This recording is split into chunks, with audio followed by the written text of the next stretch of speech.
There are about 500 people, not everybody goes to the Bible lectures for a variety of reasons, that attended the Bible lectures during this last conference in Galesburg. A large auditorium at the university campus, not air-conditioned, no air circulating through, and by tradition, the lecturers all wear suit coats and vests. I had asked about that. My normal style would be to come in a pair of Bermudas with sandals and a t-shirt and say, look, the Bible is something that you read and enjoy and live with, and you don't have to be formal about it. But I was warned by a number of those who said your reputation is such that that would do nothing to enhance it and would probably turn some people off to come a little more formal. So I did. I sweltered through t-shirt, shirt, vest, coat. As soon as the lectures were off, I headed back to the motel for a nice long shower. First day I stood behind a podium. The second day they gave me a traveling mic. Bin ik wäre ein reicher man. If I was a rich man, I would have one of those systems where you put a little mic here and you got a little battery there, and you are totally free of cords and everything else, and it shoot by radio over to a special transmitter that cuts into the system. Because I hate standing behind a podium.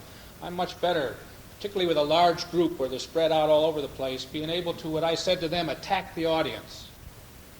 You move right on out, and you grab hold of them, and you get right down, and one by one you bring them in over a period of time. And because I was dealing with the Psalms, and I did not have any notes, as I don't here, and just was sort of going and flowing with it, it gave me a great opportunity to play with them a little bit. I enjoyed it, and the response was overwhelming in ways that I can't even tell you because it just was amazing. The first psalm was the one I did on the second day. And it begins, as you recognize, if you want to turn your Bibles and read the psalm so that you can kind of follow what I'm doing, you may enjoy it even more. Happy is the man who follows not the counsel of the wicked, nor stands in the way of sinners, nor sits in the company of the insolent, but delights in the law of the Lord, and meditates on his law day and night. He is like a tree planted near running water that yields its fruit in due season, and whose leaves never fade. Whatever he does prospers. Not so the wicked, not so. They are like chaff which the wind drives away. Therefore in judgment the wicked shall not stand, nor shall sinners in the assembly of the just. For the Lord watches over the way of the just, but the way of the wicked perish. How happy, how blessed, how magnificently turned on is the man. The word which is used here in Hebrew is always used of man, never of God, and it's always used of the plural, never in the singular. It's the same word that we find in the Beatitudes. Blessed are the peacemakers. Blessed are, how happy, how blessed are those who are meek. And I think it's used in the plural because in an age where righteousness is turned upon and people do not like to have people stand up who are righteous and who try to understand God and life and live a life like that, it's important to emphasize that blessings are not one thing that come along just periodically, but are part of the warp and woof of life. When we talked about the 23rd Psalm, if I remember, we talked about the paths of righteousness, the ruts of righteousness. A righteous man is not a man who does one act that is righteous, but whose life is righteous. A man of integrity is not one who acts on occasion with integrity, but whose core value system is one of integrity. Who acts not just when parents or friends, or relatives, or fellow ministers, or congregational delegates are around in a way that gives a feeling that here is a holy man, but who acts that way in every single aspect of life, reaching out and forgiving and loving and opening up and being a part of what existence is. And the happiness, the joys that come from being righteous are often overlooked in today's world. For the world has never liked righteous people. On the long trip back from Madison, Wisconsin through Chicago, coming in late at night after David had fallen asleep in the back of the car, Chris and I had about a 2-hour conversation about the nature of Jesus. Wouldn't you like to meet him? I think in all of history, if I could find somebody that I'd like to sit down and just talk with for a couple of hours, it would be Jesus. Not because of the kind of pietistic nonsense that so often is said about him, but wouldn't you like to know somebody who was strong enough to command the attention of the world, somebody whose moral and spiritual fiber was so deep that they could challenge the existence of everybody that met with him. Chris asked, what is Jesus like? And I said, that's an interesting thing. We find something in the Gospels. He had a sense of humor. He was strong. He related well to people. But I said he probably was respected and feared, but loved by very few. Did you ever think that? He was righteous. And righteous people are not loved. Scoundrels are loved because they make us feel good in their presence. They build our ego by their lack of righteousness. One of the fascinations with evil in the world is that it helps us in our own ego process to say, I'm not as bad as that person is. Righteous people are seldom loved because they hold standards, even though they might be most loving. This made a second point, which I thought was very interesting. She said, that's true, but if you look at the life of Jesus, the people who loved him, with maybe one or two exceptions, were women. I said, why? She said, I think you men are so caught up in the macho kind of feelings and competitiveness, and when you look at somebody who is really strong, the thing you look for is a weakness to hold on to so that you've got something to pick at. She said, I think in general women are much more accepting. They will accept the fault and will still see the rest of the good. They will allow the fault needs correction, but will not allow that to temper their feelings about the total human being. I don't know. It's an interesting thought.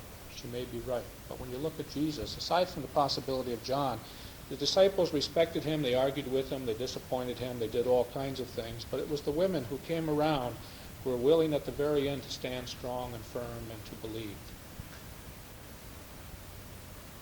How blessed, how happy the righteous man who does not walk in the counsel of the evil, the wicked. Powell Smith, in a book on Christian ethics, says that everybody seeks individuals who think like they do because it's so much more comfortable. I've often said from this pulpit, I don't care who's president, I want to know who's giving the advice to the president. That's far more important. It is in the counsel, it is the advice givers that you begin to look.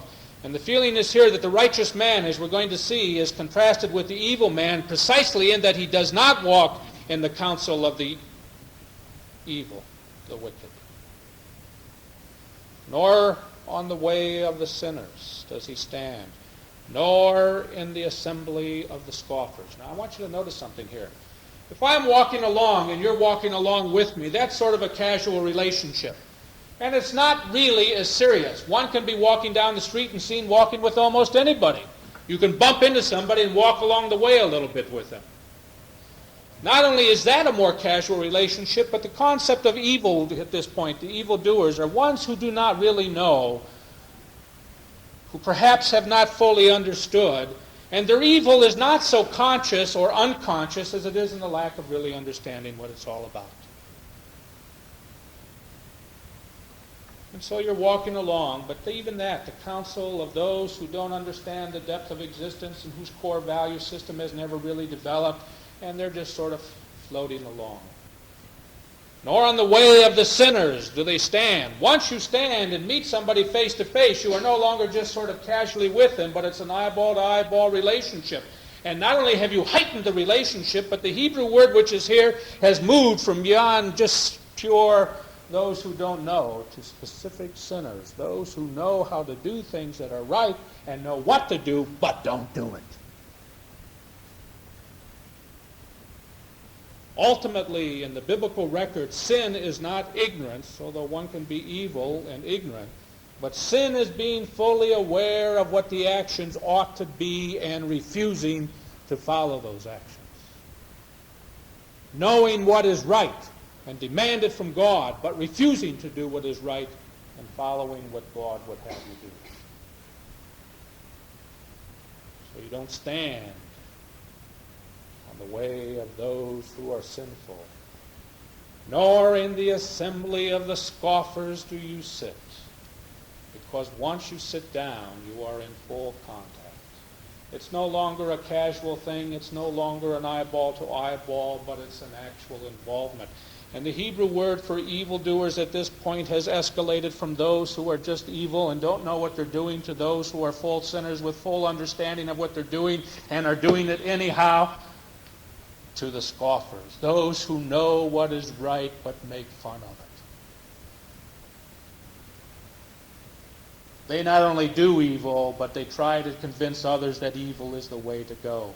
And they scoff at the righteous and the good and the standards.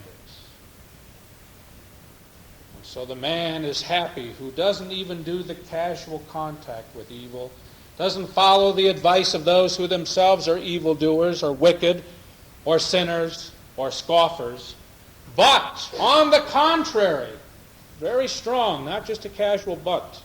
Zoldern, for those of you who know German. On the contrary, in the law of the Lord is his delight. Now, Torah, in the biblical record, it means the 5 books of Moses at one point. Genesis, Exodus, Leviticus, Numbers, and Deuteronomy. When you talk about law, you think of legalism, and this is not what is meant at this point. When they talk about law and the biblical thing, they're talking about God's involvement in your life, in every aspect of your life. His involvement in your life as you are walking and talking and sleeping and eating and drinking. There is nothing which is done in life without God being there. It is that understanding that makes those who walk with and each of those various categories of wicked people, understanding that you are not hidden from God, but you are standing in the full light of God, that brings a whole different dimension. You meditate, you reflect upon God's involvement in your life, every single aspect of your life, which ultimately is what Paul meant when he's talked about prayer. Prayer is being involved with God. When I said this morning, may every one of us understand that when we smile, when others would expect us to frown, we are praying because we are bringing the dimension of godly love and forgiveness and hope into the world. It is that kind of involvement that was being spent at this point, with a total righteousness. And that law, that involvement, those commandments, those feeling that no matter what happens, you are in God's presence. Is what this psalm is all about. I said to the group this last week as we were talking about this, that for the Orthodox Jew, when they go and get a drink of water, they bend over and they say a prayer. Even at a drinking fountain. Baruch atah Adonai Eloheinu, blessed art thou, Lord our God, who givest us water from the earth. When they eat a fruit, an apple, they say a prayer. And I said to him one time when I was traveling, as many of you know, in Germany with an Orthodox rabbi, we had gotten into the Volkswagen bus. And we were just starting off, and he said to me, Jim, do you mind if I read a prayer, a blessing for on the trip? And I said, no. And he said, having seen the way you drive, I think we need it. So we had a blessing for the trip. Now, it's that kind of involvement in everything that we do that is meant in this first psalm. But on the contrary, he doesn't sit in the righteousness. He doesn't on seats of the scoffers. He doesn't walk with the sinners. He doesn't take advice from those who are evildoers themselves. But on the contrary, he returns to the very roots of his own existence, and that is God. And in that law, he meditates day and night. He is totally caught up in. And when he has problems to face, he does not turn to those who would lead him astray and support the evil doing, but turns to God to find out what is the righteous action to be taken.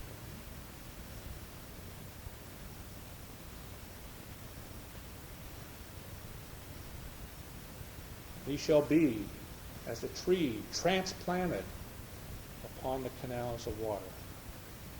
Transplanted is the technical word. Most of your translations will read planted by, but transplanted is the technical word because that's what is literally meant. Those of you who have traveled in the Near East know that water is one of the most difficult things to find.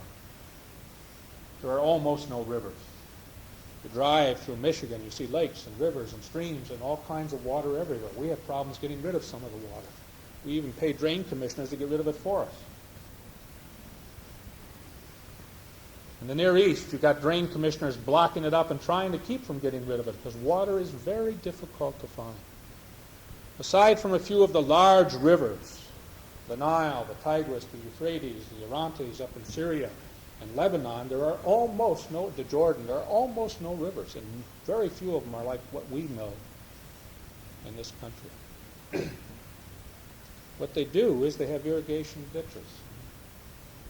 And they've used that from time immemorial, running off from the few rivers that are there, running off from the deep wells that are there, and providing a steady source of water.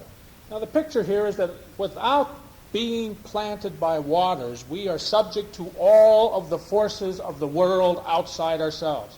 The sun beats down and dries out. Without water, plants wither. Animals die.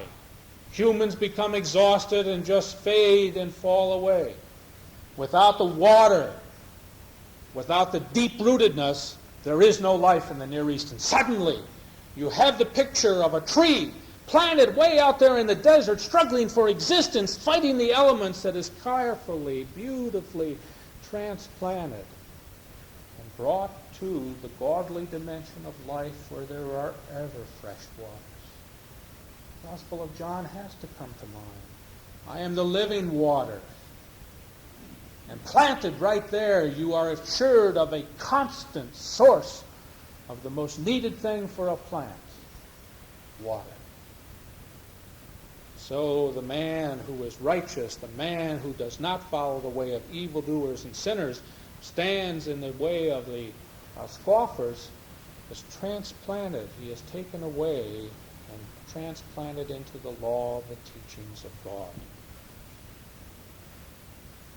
And he gives forth his fruit in his time. I like that, his time. I think one of the things that we have problems with is that we're not patient. I happen to be a terribly impatient person for the most part. When I decide to do something, it's impetuous almost. Afterwards, I may be able to give a beautiful rationale, but it's usually like that. I decide it, and boom, I do it. It's not a good way to be, but I am. I get a little irked with God sometimes because I'm ready to do some things that haven't quite been opened up for me yet. So I'm sort of like Jonah. Hey, God, listen, I'm getting in tune with you. Why don't you get this thing moving? I mean, I'm ready. And I think part of what has to be seen in life is that there is a growing, developing process. At times the process is painful. At times all growth is painful. But that the real development can come so that out of the pain will develop the kind of fruit that is necessary in its time. Each one of us under God has the right time to do things. Those of you who are educators well understand that to teach somebody something too soon or too late is a disaster. That in educational circles the real thing is the right time. Jean-Paul Sartre talks about death in precisely the same way. We're all going to die. The tragedy is that some of us will die too soon and some of us will die too late. The beauty of life is to be able to die at the right time. And the picture here is that this tree, which has been transplanted, will give forth its fruit in its time, and its leaf will not wither or fall or fade. Why not? Because unlike trees that do not have the kind of water supplies and necessary that you find in the Near East that fade away rather quickly, they have the living waters of God involved in life. And whatever he will do, he will prosper. Is that the tree or the man? Could be either one. Probably the man. This is one of the most dangerous doctrines in all of the biblical record. The Presbyterians, God love them. The Presbyterians have a doctrine, at least some of them, that all things are foretold, predestination, that everything is planned out in God's own future, and that regardless of who or what we are, we really have no choice except to be what we are. Okay? Now, the fascinating thing about that is that you have to have some way to show that you are among God's chosen. And they turn to a verse like this: the man who prospers is among God's chosen. That's why those who have been wealthy have been seen in certain circles as being God's chosen individuals. They have prospered. Now, there's nothing wrong with the doctrine as long as you don't make it financial. Prospering is in terms of one's own growth. Prospering is in terms of one's own development, of one's relationships with another, with one's loving and caring and reaching out. Prospering is not financial.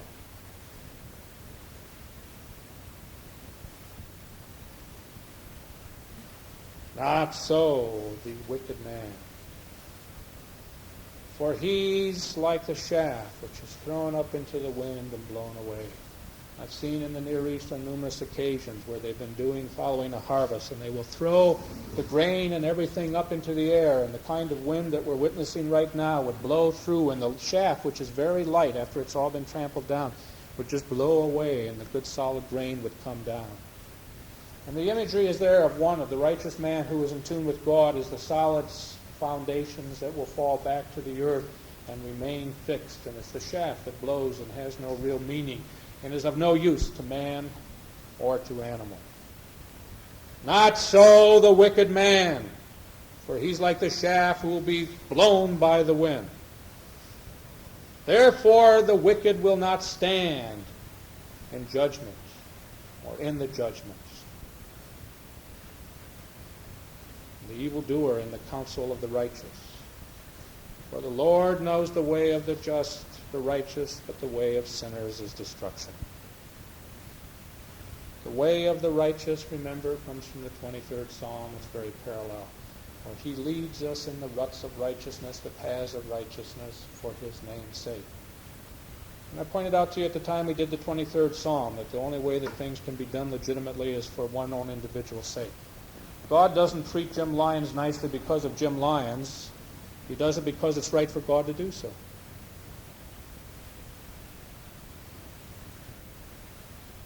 It's a basic truth. People do things for their reasons, not yours. Anytime you try to get them to do things for your reasons, you're ultimately going to be disappointed. It is only for my own reasons that I do what I do. I may use others as an excuse. I may blame others, or I may even compliment others, depending on whether it's a good or bad action. But the fact of the matter is, I make the decision myself. And any effort to put the blame or responsibility upon somebody else is ultimately not true.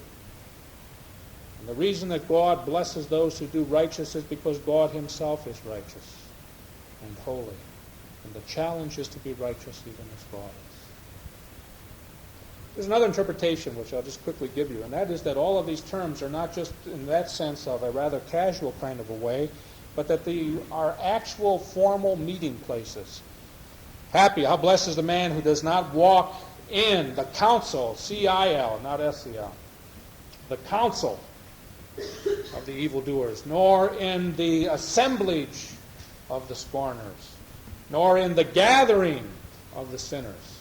Each one of these a formal group that is sat down to do something specific. And if that's the interpretation, then the very difficult verse, the wicked shall not stand in the judgment, means that they will not be permitted to bear judgment upon others. In Galesburg, the Congregational Church there originally was Congregational and Presbyterian. And our history, as you know, before the division between the Presbyterians and the Congregationalists became so firm, they oftentimes shared the same churches. They opened up the West together. It was the religious movement that drove people forward. And if you were, since there was no judge or court in the town, if you were in trouble or had an obligation or you were some sort of a legal difficulty, you went to the church for judgment.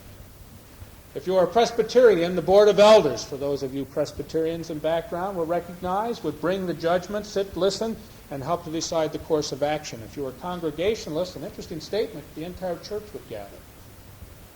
There would be a congregational meeting, and the entire church would vote upon the righteousness or lack of it of a particular thing. Now what's fascinating is we say, isn't that quaint? Isn't that cute?